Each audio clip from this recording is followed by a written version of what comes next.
नमस्कार, छत्तीसगढ़ की बात हमारे साथ में आप सभी का बहुत बहुत स्वागत है। मैं हूं आपके साथ अस्मिता।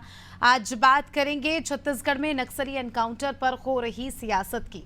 छत्तीसगढ़ में 10 मई को सुकमा के पीडिया में 12 घंटे तक चली मुठभेड़ में पुलिस ने 2 महिला समेत कुल 12 नक्सलियों का सफाया कर दिया था। इस मुठभेड़ के बाद मृतकों के परिजनों ने भी स्वीकार किया था कि मारे गए लोग नक्सली थे, किंतु राज्य के पूर्व कैबिनेट मंत्री और कांग्रेस नेता कवासी लखमा ने इस मुठभेड़ को फर्जी बताकर नया विवाद खड़ा कर दिया है। कोंटा विधानसभा से विधायक लखमा ने कहा कि हमें जानकारी मिली है कि तेंदुपत्ता तोड़ने गए गांव वालों को उठाकर मारा गया है।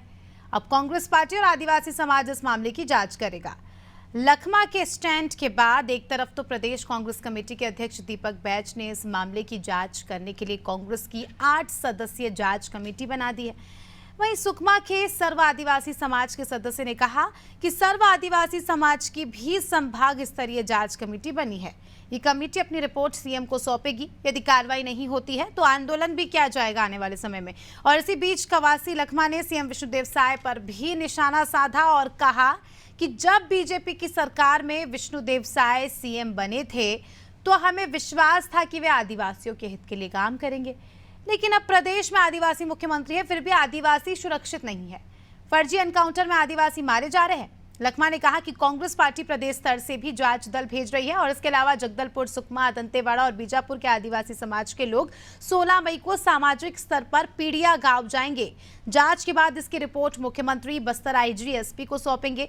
लखमा ने आशंका जताई है कि यदि बस्तर में ऐसी ही घटनाएं लगातार होती रही तो आदिवासी लुप्त हो जाएंगे। लखमा के बयान पर पलटवार करते हुए मंत्री केदार कश्यप ने पूछा कि लखमा पहले तो ये बताए कि वे नक्सलवाद खत्म करना चाह रहे हैं या नहीं। मृतकों के परिजनों ने भी स्वीकारा है कि मारे गए उनके परिवार के सदस्य जो थे वो नक्सली थे। कश्यप ने कहा कि कवासी लखमा नक्सलियों की भाषा बोल रहे हैं, नक्सली आदिवासियों को मार रहे हैं। कवासी लखमा इस पर भी अपना बयान देते हैं। क्या नक्सलवाद पर कांग्रेस के दोहरे मापदंड और बीजेपी सरकार बनने के बाद नक्सली एनकाउंटर ज्यादा क्यों हो रहे हैं, ये जानने की कोशिश करेंगे, लेकिन उसके पहले प्रतिक्रियाएं सुन लेते हैं और उसके बाद जो है अपनी चर्चा शुरू करेंगे। देखिए, एक तो 5 साल कांग्रेस की सरकार ने बस्तर के साथ अन्याय किया।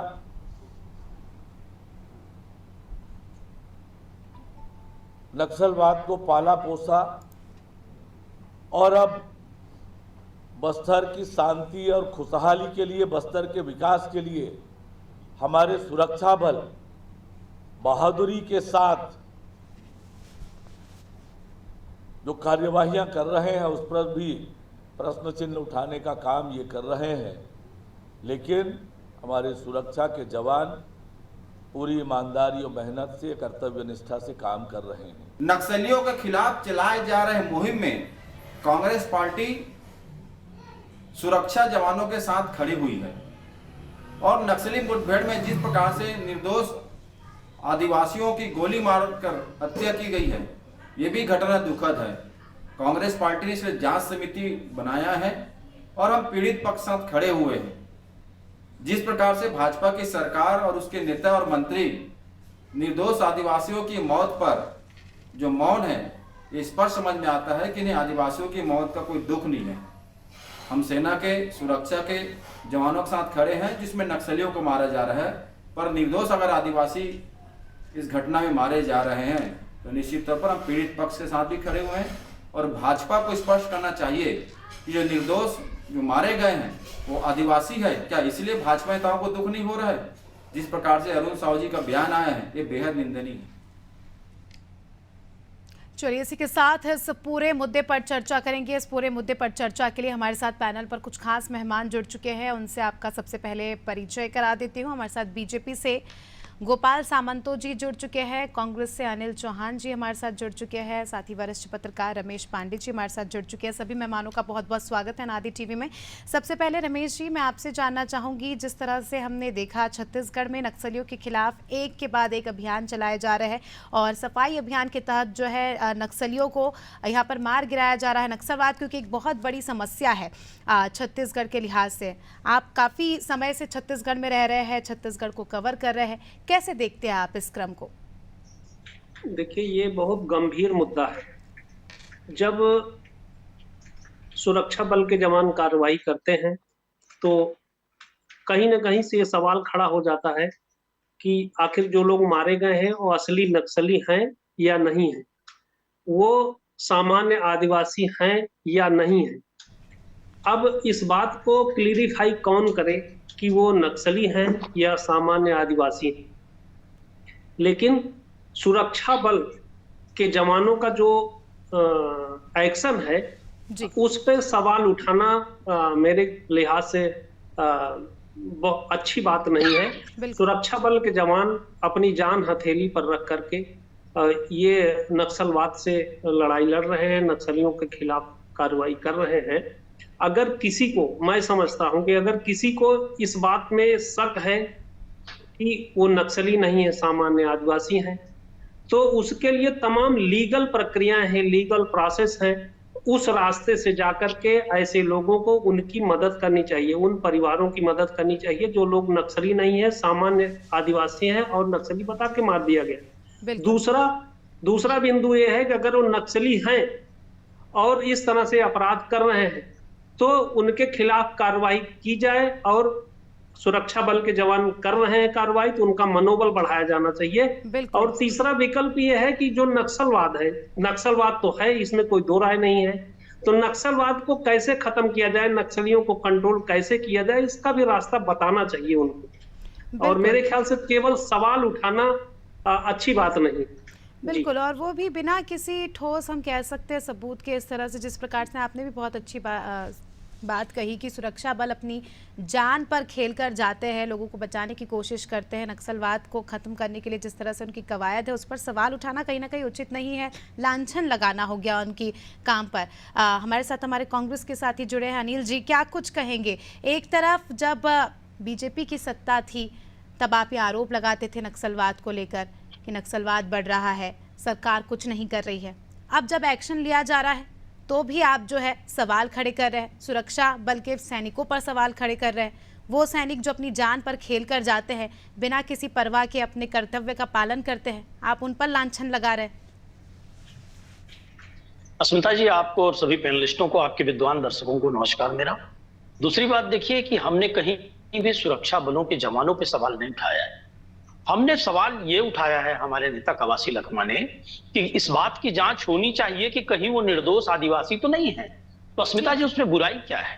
अगर जांच की बात आती है तो उसमें बुराई क्या है? अगर वो नक्सली हैं तो कोई बात नहीं, लेकिन अगर निर्दोष ग्रामीण है तो आप सोचिए, हमारे जो परंपरागत ढंग से हमारे हिंदुस्तान की जो संस्कृति कहती है, हमारा जो संविधान की मूल अवधारणा है कि 100 दोषी छूट जाए तो छूट बता रहे हैं ना कि सारे एनकाउंटर्स फर्जी हैं, और आप निर्दोष की बात कर रहे हैं। अगर मान लीजिए निर्दोष होते भी, लेकिन उनके पास से जो सामग्रियां जब्त की गई, नक्सली साहित्य जब्त किए गए, हथियार जब्त किए गए, खतरनाक, ये सब कहां से आ रहे हैं?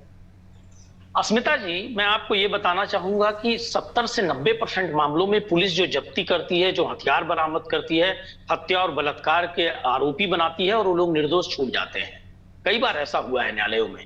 तो क्या आप कहना चाहती हैं कि वो जब्ती और वो सब चीज सही था और न्यायालय गलत थी? देखिए अस्मिता जी, ये हम और आप स्टूडियो में डिसाइड ना करें।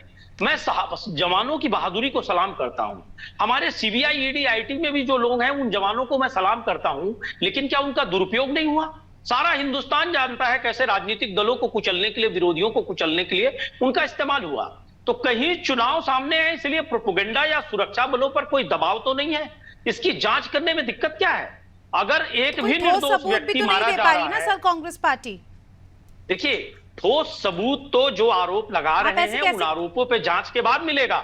हम कोई जांच एजेंसी नहीं है, न कवासी लखमा जी कोई जांच एजेंसी है अस्मिता जी। और ऐसा होता कि एक बार जो देखिए, विपक्ष को अगर कोई परिवार या कोई भी व्यक्ति या कोई भी पीड़ित आकर बताएगा कि ऐसी स्थिति है वहां, तो उसमें हम किसी पर आरोप नहीं लगा रहे हैं, हम तो सीधे जांच की मांग कर रहे हैं। और कांग्रेस ने न्यायिक जांच दल, एक अपना जांच दल गठन भी किया है। अस्मिता जी, समस्या मुझे समझ में नहीं आती कि जो 3 ब्लॉकों का नक्सलवाद है वो रमन सरकार में 20 जिलों में पहुंच गया। हमारे झीरम में ही हमारे सारे नेता मारे जाते हैं। और राजनीतिक षड्यंत्र की जब से जस्टिस अग्निहोत्री जब जांच करना चाहते हैं तो भाजपा के उस समय के सबसे बड़े नेता धर्मलाल कौशिक उच्च न्यायालय जाके उस जांच को रुकवाते हैं कि राजनीतिक षड्यंत्र की जांच नहीं होनी चाहिए। ये कौन सा मसाला चल रहा है भारतीय जनता पार्टी के उनके भी अंदर? नेता मारे ये गए कौन हैं सी सर, अभी जांच है कुछ दिन जिसको पहले छिपाने की का घटना प्रयास है। होता है? बीजेपी के भी कई नेता मारे गए। अनिल जी, क्या कुछ जवाब देंगे? आपने सुना हमारे कांग्रेस के साथी को, क्या कुछ पॉइंट रखना चाहेंगे? माफ कीजिएगा गोपाल जी, नाम में कंफ्यूजन हो गया मुझे। गोपाल जी, क्या कुछ पॉइंट रखना चाहेंगे? कोई बात नहीं अस्मिता जी, पहले तो आपके दर्शकों को नमस्कार। और आपने जो डिबेट है, हमारा डिबेट कवासी लखमा जी के वार्तालाप पर चल रही है। ये वही कवासी लखमा जी है जो जिनका वीडियो वायरल हुआ था कि शराब पीने से सेहत अच्छी रहती। वो वीडियो कोई भूला नहीं। ये वही कवासी लखमा जी का वीडियो वायरल हुआ था जब चरणदास जी उनसे हॉस्पिटल में मिलने गए थे झीरम घाटी के बाद, और उनसे बार बार पूछ रहे थे कि तुम क्यों चले गए थे। ये वही कवासी लखमा था। अब दूसरी बात आते हैं कि 5 साल भूपेश बघेल के सरकार में नक्सलियों के ऊपर कोई एक्शन नहीं होता। 5 साल में भारतीय जनता पार्टी के कार्यकर्ताओं को चुन चुन कर मारा जाता है, बिल्कुल कोई एक्शन नहीं लिया जाता है। 5 साल में सीआरपीएफ कैंपों की संख्या कम कर दी जाती है। प्लानिंग के तहत सरकार मौन बैठे रहती है। ये वही भूपेश बघेल है जो विपक्ष में थे और बोलते थे कि मैं जिस दिन सरकार में आऊंगा उस दिन मैं झीरम घाटी की जांच करवाऊंगा, और उसके बाद जब सरकार में आए तो बोलते थे कि मेरे जेब में सबूत है, मैं जिस दिन इस जेब से सबूत को निकालूंगा तो बड़े बड़े लोग ढह जाएंगे। वो किसको बचाना चाह रहे थे? उनके जेब में कौन सा सबूत था? वो कभी खुलासा नहीं किए, ना कर पाए। और मजे की बात बताता हूं, अभी कांके में 29 नक्सलियों की मुठभेड़ होती है, 29 नक्सली मारे जाते हैं। तब उन्होंने कहा था कि वो नक्सली नहीं है, मुझे पता है वो नक्सली नहीं है। तो ऐसा कौन सा उनका नेटवर्क है जो उनको ये बता देता है? ऐसे कौन सी जगह थी जहां क्या उन्होंने जिन नक्सलियों की जो मुठभेड़ में शहीद जो मारे गए थे, क्या उनका बिल्कुल उन्होंने चेहरा गोपाल जी, देखा यहाँ था? पर विपक्ष का ये कहना है कि आप पहले ऑफर देते हैं कि बातचीत से सारी चीजें हो और फिर उसके बाद इस तरह के एनकाउंटर करते हैं, तो कहीं ना कहीं ये भी एक बड़ा पॉइंट है। एक बात बताइए स्मिता जी, हमारे आदरणीय मुख्यमंत्री विष्णुदेव साय जी और आदरणीय गृह मंत्री विजय शर्मा जी ने बार बार कहा, मैं तो फोन पे वीडियो कॉल पे वार्तालाप करने को लिए तैयार हूं। क्यों नक्सली आगे नहीं आते? क्या वो सोचते हैं गोली और बंदूक से पढ़ाई होगी? क्या वो सोचते हैं आईईडी बम और ब्लास्ट से हॉस्पिटल चलेंगे?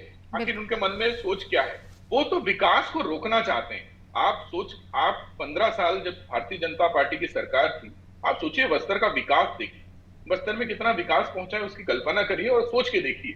और उस विकास से हड़बड़ा गए। उन नक्सलियों का सिंपल और सीधा मकसद है लोगों में भय पैदा करके, भयादोहन करके पैसे की व्यवस्था करना, आर्थिक मकसद अपने पूरा करना। जब उनको लगता है विकास उनके आम जनमानस के द्वार तक पहुंच जा रहे हैं, विकास के साथ साथ शिक्षा पहुंच जा रही है, शिक्षा के साथ साथ इंटरनेट पहुंच जा रही है, तो उनको बड़ी पीड़ा हो रही है। इसलिए वो ऐसी घटनाएं करते रहते हैं। अनिल जी क्या रुक करना चाहूंगी? अनिल जी, यहाँ पर 2 बातें सामने निकल कर आ रही है, जिस तरह से गोपाल जी ने भी जिक्र किया। क्या कांग्रेस को इस चीज से दिक्कत है कि बीजेपी के शासन में इस तरह की कार्रवाइयां हो रही है? क्योंकि देखिए कहीं ना कहीं जिस तरह से हम देखते विकास की उन्होंने बात कही, तो कहीं ना कहीं अभी हमने देखा लोकसभा चुनाव में भी बस्तर का खासकर वोटिंग परसेंटेज बढ़ा है, जो कि अपने आप में एक अच्छा साइन है। नक्सली क्षेत्र होने के बावजूद भी लोग जो है बढ़ चढ़कर यहाँ पर मतदान कर रहे हैं, क्योंकि लोगों में कहीं ना कहीं कॉन्फिडेंस है कि उनके लिए आने वाले समय में कुछ अच्छा होने वाला है। जिस तरह से ये कार्रवाइयां हो रही है, तो क्या कांग्रेस को इस चीज से दिक्कत है कि बीजेपी के शासन में ये सब हो रहा है? क्योंकि नक्सलवाद एक ऐसी समस्या है जिस पर काम करना बहुत आवश्यक है और ये सियासी मुद्दा है ही नहीं, पर फिर भी इस पर सियासत हो रही है। अस्मिता जी, बहुत अच्छा सवाल है आपका। पहले मैं जवाब दे दूं, आदरणीय गोपाल जी जो कह रहे थे, उन्होंने कहा कि जो भूपेश बघेल जी 5 साल मुख्यमंत्री थे तो उन्होंने जांच क्यों नहीं करवाई। मैंने पहले ही स्पष्ट किया कि जब एसआईटी का गठन हुआ तो एनआईए हाईकोर्ट चली गई और सुप्रीम कोर्ट तक गई कि राज्य सरकार को जांच का अधिकार नहीं है क्योंकि एनआईए जांच कर रही है। अमित शाह जी के इशारे पर एनआईए क्यों गई? साहब, राज्य सरकार क्यों जांच नहीं कर सकती? माननीय उच्च न्यायालय ने कहा कि एनआईए बड़ी इन्वेस्टिगेशन एजेंसी है, उसके पास तथ्य हैं, वो जांच कर रही है, आप जांच नहीं कर सकते। तो क्या उच्च न्यायालय की अवमानना कर दी जाए? क्या जांच उसके बाद भी की जाए?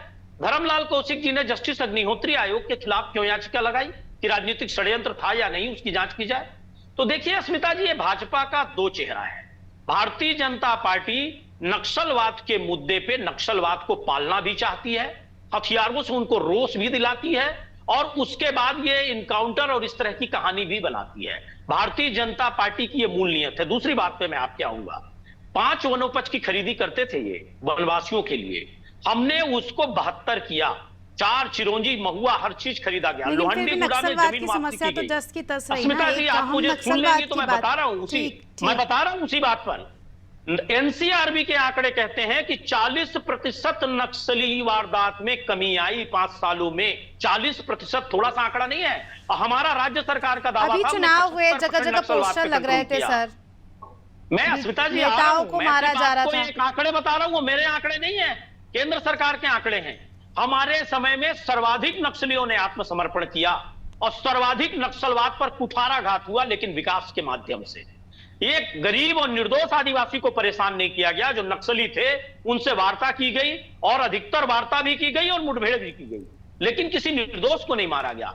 और नक्सलवाद एक विचारधारा है, कुछ उसमें भटके हुए जवान भी हैं। अगर वो मूल धारा जो भटके हुए जवान थे उन्होंने एनकाउंटर कर दिया। जनवरी से लेकर अभी तक 250 नक्सलियों ने एनकाउंटर किया है, लेकिन कुछ ऐसे जो वाकई परेशान कर रही है, आपको एक्सेप्ट करना होगा। ये एक बहुत बड़ी समस्या है। आके मार रहे हैं तो क्या फिर उस पर एक्शन नहीं लिया जाएगा सर? आपको रमेश पांडे जी को और भाजपा के प्रवक्ता तीनों को चुनौती देता हूं कि 4 सालों में आदिवासियों के विकास के लिए सरकार की एक नीति बताइए। जब आप विकास करेंगे तब तो आदिवासी मूल आधार में आएंगे। नहीं गोपाल जी, मैं तो तीनों को कह रहा हूं, एक कोई नीति नहीं है साहब, बल्कि योजनाओं को बंद किया गया। युवा आयोग बंद कर दिया गया, जो युवा राजीव गांधी युवा मितान क्लब बंद कर दिया गया। यहाँ तेंदुपत्ता की खरीदी में तरह तरह के अवरोध लगाए गए, तरह तरह से आदिवासियों को परेशान किया गया।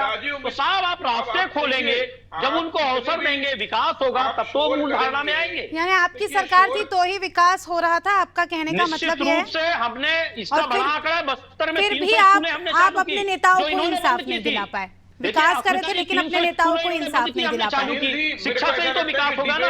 हेल्थ सेंटर हमने खोले ताकि उनका उपचार हो। तो देखिए, जब शिक्षा विकास तो होने ही नहीं देते ना नक्सली। जो क्षेत्र बस्तर की हम बात करें, देखिए अस्मिता जी, नक्सली नहीं चाहते हैं विकास हो। फर्क है। कितने काम रोक दिए गए, सड़क आप बनवाते थे, रात में जा जाके पोस्टर बैनर लगा के तोड़ देते थे वो। हमारा कहना है नक्सलवाद के नाम पर आदिवासियों को ना मारा जाए, नक्सलियों पर कठोर से कठोर कुठाराघात किया जाए, कोई बात नहीं, पर जो आदिवासी भटके हुए हैं उनको भी आने का मौका दिया जाए। अनिल जी, दोनों बातें होनी चाहिए। प्रभावित क्षेत्र है, मैं बता दूं आपको, आदिवासियों को मारकर आप नक्सलवाद को बस्तर, बीजापुर, आप वहाँ पर देखिएगा विकास के काम होने नहीं देते वो। आप हॉस्पिटल्स की बात कर रहे हैं, स्कूल्स की बात कर रहे हैं, काम चलता है, तोड़ आते हैं, वो भी आदिवासी हैं। तो क्या आदिवासियों के खून से बस्तर लाल होता रहेगा?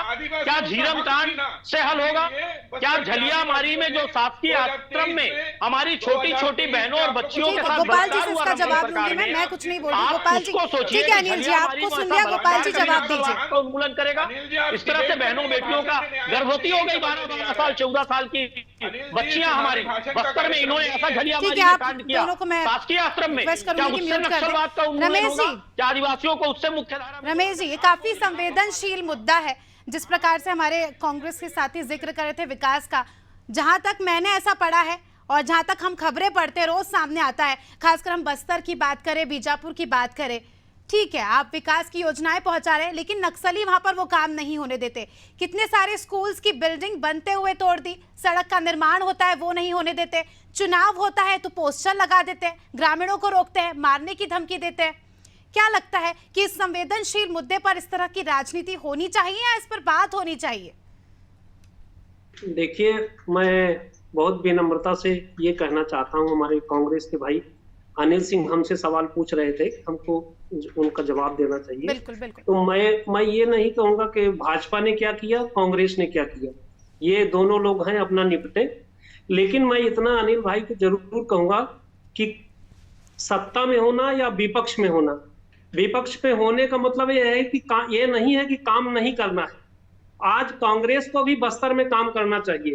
कांग्रेस के पास 2 राज्यसभा के सांसद हैं, कोटा विधायक जो कवासी लखमा जी, खुद उनके पास विधायक निधि का बजट है, उनको बस्तर में आदिवासियों के बीच काम करना चाहिए। जो विकास भाजपा नहीं कर रही उसको कांग्रेस को करना चाहिए।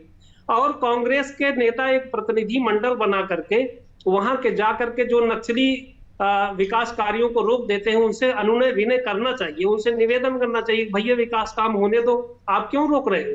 इसको कांग्रेस के नेता क्यों नहीं करते? अनिल भाई इसके लिए एक प्रतिनिधि मंडल बना के नंद कुमार पटेल जी और महेंद्र कर्मा जी ने प्रयास किया था, रमेश पांडे जी, और आपने देखा उनका अंजाम क्या हुआ। 31 नेता हमारे मारे गए। वही तो बात है ना, उसी पर तो एक्शन इतना लिया जा आसान रहा नहीं है। है माफ करना, एक सिस्टम बनाना पड़ता है, एक व्यवस्था बनानी पड़ती है। हर दिन प्रयास करेगी कांग्रेस। हम तो विपक्ष में है, फिर भी हर दिन प्रयास करेंगे कि नक्सल उन्मूलन हो, दोनों रास्तों से हो। नक्सल उन्मूलन लेकिन इसका होता मतलब है नहीं तो है कि आप एक उस निर्दोष पर को मारा सवाल जाए। उठाते हैं। हम तो कह रहे हैं कि सुरक्षा बलों को सलाम है, हम सुरक्षा बलों के साथ खड़े हैं, लेकिन एक भी निर्दोष आदिवासी को नहीं मारा जाना चाहिए। हमारा सिर्फ इतना ही कहना है। देखिए अनिल जी, जब भारतीय जब इस जनता तरह की पार्टी की सरकार जांच से क्यों डरती है? उन्मूलन अभियान जब चलाए NIA जाते हैं ना, क्यों रुकती है? तो स्टेट कई गवर्नमेंट सारे की ऐसे लोग सरकार होते हैं जो SIT डायरेक्टली और क्यों इनडायरेक्टली जनता नक्सलियों के याचिका साथ बजाते इन्वॉल्व हैं रहते हैं। कि क्या कोई राजनीतिक षड्यंत्र था झीरम में? इसका जवाब भाजपा के प्रवक्ता नहीं देते हैं। और ठीक है, भूपेश बघेल जी ने कभी अनिल जी अब नहीं सुन कहा लेंगे कि जो अनिल 29 जी, नक्सली मारे गए अब सुन लेंगे अनिल जी, आपको म्यूट लेकिन करना पड़ भाजपा के जाएगा। प्रवक्ता यहाँ झूठा प्रलाप कर रहे हैं। ठीक है, मैं भूपेश बघेल जी ने कहा कि उन्होंने 29 नक्सली नहीं थे। हमारे किसी नेता ने उस समय सवाल नहीं उठाया। आज जब हमारे नेता ने सवाल उठाया है तो हम उसका स्पष्टीकरण दे रहे हैं। ठीक है, गोपाल जी का स्टेटमेंट मैं लेना चाहूंगी। अनिल जी आपने अपने समय में बोल लिया, गोपाल जी अपनी बात रखिए। इसी प्रदेश में रमन ठीक है सरकार अनिल ने जी, जो ठीक है, हिरमन सुन की लीजिए, लड़की आप मारी गई थी, सुन लीजिए, आप उसकी जवाब ले वर्दी लीजिए, में हमें भी पीछे जवाब था। जानना है। शरीर ठीक को है, गोलियों से ठीक छलनी है, कर दिया गया था और बाद में वर्दी पहना दी गई थी। ठीक है, वो काम गोपाल नहीं जी। हुआ है भाजपा सरकार में। महिलाओं को, बेकसूर महिला आदिवासियों को भी मार दिया गया नक्सलवाद के नाम पर, और कई अधिकारी उसमें सस्पेंड हुए, जेल गए हैं। ये भी वारदात हुई है। और इनका राजनीतिक षड्यंत्र बस बेनकाब नहीं हो पाया। इनका रिकॉर्ड बहुत खराब है अस्मिता जी। इन्होंने झलियामारी के आश्रम में बलात्कार भी होने दिया, कई वर्षों तक इस तरह का भी रिकॉर्ड है इनका। और जब उन सारे अनिल जी आप सुन लीजिए, आप खुद कहेंगे देखिए कि सवाल तो ऐसे उठता नहीं, है और जांच आप होनी आपके चाहिए। समय पर आपने बोल लिया, मैं गोपाल जी से उनका स्टेटमेंट लेना चाहूंगी। गोपाल जी आप अपने पॉइंट्स रखिए। अस्मिता जी, पहले तो ऐसा डिबेट की मर्यादा ही खत्म हो जाती है जब एक तरफा शोर शराबा होता है। शायद इसीलिए इन्होंने सुनना बंद कर दिया, जनता ने भी इनको सुनना बंद कर चुके। ये सुनने को ही तैयार नहीं है। एक ही बात को 4 बार बोलने से सच हो जाएगा, ये कहीं मायने नहीं रखता है। आपको बताता हूं अस्मिता जी, आप सुन के आश्चर्य हो जाएंगे। हमारी सरकार 15 साल जब भी हल्बी और गोंडी में पाठ्य पुस्तक छापे जाते थे, इनकी सरकार आने के बाद वो भी बंद कर दिया गया। ठीक है, और ये जिस चीज की बात कर रहे हैं, भूपेश बघेल अपने सरकार के 6 महीने पहले भी बोलते रहे कि मेरे पास झीरम घाटी का, मैं अभी चाहूं तो बोल दूं। आज वो भूपेश बघेल के 5-5 अधिकारी जेल में हैं। भूपेश बघेल कभी अपने रायपुर छोड़ के बाहर ही निकल नहीं पाए, क्योंकि उनको महादेव सट्टा का ऐप चलाना था, उनको गोबर घोटाला करना था, उनको शराब घोटाला करना था, इसलिए उनके पास समय ही नहीं था। विकास की तो कहां से बात करते हैं। भाजपा के कार्यकर्ताओं को चुन चुन कर मारा गया, हाट बाजार के बीच में मारा गया। कहां थी भूपेश बघेल की सरकार? भाजपा के कार्यकर्ताओं को घर से निकाल के गोली मारा गया, 2 टुकड़ों में काटा गया। कहां थी भूपेश बघेल की सरकार? कैंप को नियमित रूप से कैंप में पुलिस की संख्या कम अस्मिता कर जी दी हर गई। सवाल का कहां जवाब थे दूंगा, मैं बीच में बोल नहीं रहा हूं, मुझे बोलने दीजिएगा। जितने सवाल उठा रहे हैं उनका जवाब दूंगा मैं। क्लोजिंग स्टेटमेंट लूंगी मैं सर आपसे। आप मेरे को बोलने अरे दीजिए, धमकाने का उसके प्रयास बाद मत आप बोल करिए दीजिएगा। साहब, धमकाने का प्रयास मत करिए। आप ही के सवालों का जवाब दूंगा कह रहा हूँ। डराने की कोशिश मत करिए, हम कांग्रेसी डरते नहीं है।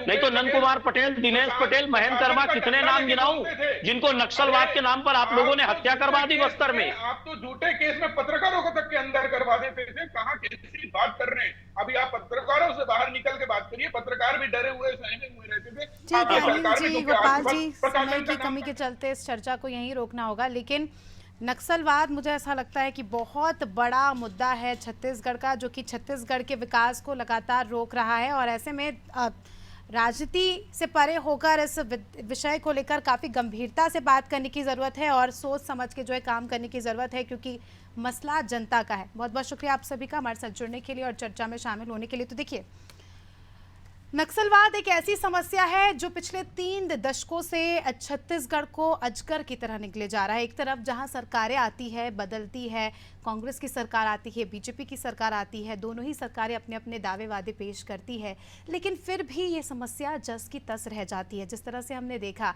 कि नक्सली घटनाओं के चलते कई सारे लीडर्स को मारा जाता है, कई सारे निर्दोष लोगों को मारा जाता है, विकास के कामों को रोका जाता है। तो ऐसे में ये मुद्दा सियासत से परे होकर काफ़ी संवेदनशील मुद्दा है और जिस तरह से सलाम है उन सुरक्षा बलों को जो बिना किसी डर के, बिना किसी खौफ के नक्सली क्षेत्रों में जाते हैं और नक्सलवाद को खत्म करने का प्रयास करते हैं, नक्सलियों को चुन चुन कर मारते हैं। वो नक्सली जो लगातार छत्तीसगढ़ के विकास को रोकते हैं, छत्तीसगढ़ को आगे बढ़ता नहीं देखना चाहते हैं। फिलहाल छत्तीसगढ़ की बात में इतना ही। दीजिए हमें इजाजत। देखते रहिए आदि टीवी। नमस्कार।